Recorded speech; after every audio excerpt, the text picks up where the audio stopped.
গ্রাম মানেই সুন্দর, গ্রাম মানেই অসাধারণ, আর গ্রাম মানেই চমৎকার। গ্রামের মনোমুগ্ধকর সুন্দর প্রকৃতি সবারই নজর কেড়ে নেয়। গ্রামে আসলে নিজের কাছে মনে হয় যে অন্যরকম শান্তি। তো হ্যালো এভরিওয়ান, আসসালামু আলাইকুম। কেমন আছেন সবাই? আশা করছি ভালো। প্রতিদিনের মতো একটা ডেইলি ব্লগ নিয়ে আপনাদের সাথে হাজির হয়ে গেলাম। আমি বর্তমান রংপুর থেকে। আপনারা কোথা থেকে অবশ্যই কিন্তু কমেন্ট করে জানাবেন। আর হ্যাঁ, আমাদের ভিডিওগুলো যদি আপনাদের ভালো লাগে অবশ্যই লাইক কমেন্ট শেয়ার করে পাশে থাকবেন ইনশাল্লাহ। আর যদি একটু বেশি ভালো লাগে তাহলে একটু বেশি ভালোবাসা দেওয়ার চেষ্টা করবেন। ফেসবুক পেজটাই হচ্ছে একটা পরিবার। আপনারা এই পরিবারকে যত বেশি ভালোবাসা দিবেন তত বেশি ভালোবাসা পাবেন ইনশাল্লাহ। এই ফেসবুক প্ল্যাটফর্মে যারা কাজ করতেছেন তারা ধৈর্য ধরে কাজ করুন, ইনশাআল্লাহ একদিন সফলতা আসবে। ধৈর্যের ফল আসলে একটু মিষ্টি, বাট একটু আসতে দেরি হয়, তবে সমস্যা নেই, আপনারা ধৈর্য ধরে কাজ করুন, একদিন আসবে ইনশাআল্লাহ।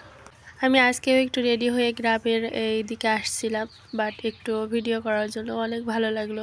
গ্রামের প্রকৃতিটা আসলে অনেক সুন্দর। এখানে দেখেন সরিষার ক্ষেতটা অনেক সুন্দর লাগতেছে, তবে সরিষা ফুল থাকলে আর একটু বেশি ভালো লাগে। আর আপনারা কোন কোন গ্রাম থেকে বা কোন কোন জেলা থেকে এই ভিডিওটা দেখছেন আপনারা কিন্তু অবশ্যই একটু কমেন্ট করে জানাবেন। এখন অলরেডি ধান কাটা শেষ, এখন আবারও ধান বোনা হবে। জমিগুলা কিছু দিনের মধ্যে আবার প্রসেস করা হবে। আর একটা ভিডিও বানাইতে গেলে কিন্তু অনেক কষ্ট লাগে। দেখা যায় ভিডিওটা বানাতে যতটা কষ্ট না লাগে তার চাইতে বেশি কষ্ট লাগে এডিট করতে এবং ভয়েস দিতে। তারপরে আরো অনেক কষ্ট লাগে যখন আপনারা ভিডিওটা না দেখেই না শুনেই একটা রিয়াক্ট দেন বা কমেন্ট করেন, আর দেখেও হয়তো বা অনেকজনে আছে ভিডিওটা প্লে করে তারপরে কোনো কমেন্ট করে না। গ্রামটা দেখেন মাশাআল্লাহ অনেক সুন্দর, সবুজে ভরপুর। সবুজের মধ্যে আবার সাদাও আছে, তার মধ্যে আবার কিছুদিন পরে আবার সবকিছু সবুজ হয়ে যাবে, তখন কিন্তু অনেক ভালো লাগবে দেখতে। কোনো প্ল্যান ছাড়াই হঠাৎ করে ঢাকা থেকে রংপুরে চলে আসছি 2 দিনের জন্য, আবার চলে যাব ঢাকায়। যারা শহরে থাকে তারা আসলে গ্রামের ফিলটা বোঝে না। গ্রামে তো গ্রামের মজাই পাওয়া যায়, আর শহরে তো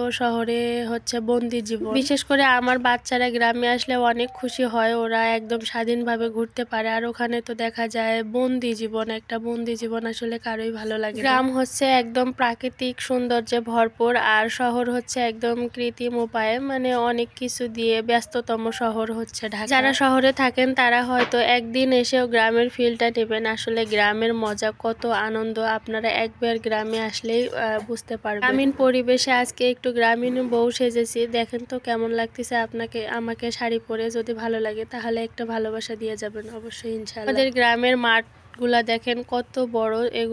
এগুলা হচ্ছে আলু লাগানো আছে, আলুগুলা এখনো মানে হয়নি, এই জন্য গাছগুলা সবুজে রয়ে গেছে। আর কিছুদিন পরে আলুগুলা উঠানো হবে। ছোটবেলায় কত নাই এই গ্রামে খেলাধুলা করেছি, আর এখন দেখেন গ্রামে আসলে গ্রামের আত্মীয় হয়ে যায়। মানে কি বলবো, দেখা যায় বাবার বাড়িও একদম আত্মীয়র মতো হয়ে যায়। আমার ছেলে মেয়ে ওরাও খেলতেছিল, অনেক মজা করে ওরা। গ্রামে আসলে দেখা যায় অনেক বাচ্চা কাচ্চা একসাথে হয়, আর আমি গ্রামে আসলে দেখা যায় সবার সাথে পরিচয় হয়, কথা হয়, অনেক ভালো লাগে। গ্রাম আর শহর দুটাই হচ্ছে পার্থক্য অনেক, বাট দুইটাই অনেক সুন্দর। যদি একটু সুন্দর করে সাজানো যায়, সুন্দর করে দেখা যায়, তাহলে আসলে দুইটাই সুন্দর। তবে যার জন্মস্থান যেখানে সেখানেই তাকে অনেক বেশি ভালো লাগে। বিশেষ করে গোধূলি বেলার এই প্রাকৃতিক সৌন্দর্যটা গ্রামের, দেখেন সূর্যের রশ্মি পড়েছে, অনেক সুন্দর লাগে মাশাআল্লাহ। এই ভিডিওর কোনো অংশে কোনো জায়গায় যদি ভালো লেগে থাকে অবশ্যই জানাবেন, আর যদি মন্দ লেগে থাকে তাও জানাবেন। বিশেষ করে সন্ধ্যার আগ মুহূর্তে পাখির কিচিরমিচির ডাকটা আমার কাছে অনেক ভালো লাগে। যাই হোক, আর কথা না বাড়িয়ে ভিডিওটা বড় করতে চাইলাম না। সবাই ভালো থাকবেন, সুস্থ থাকবেন, নিজেদের প্রতি খেয়াল রাখবেন, আর একবার হলেও গ্রামে আপনারা এসে ঘুরে যাবেন, দেখবেন অনেক ভালো লাগবে। সবাই ভালো থাকবেন, আল্লাহ হাফেজ।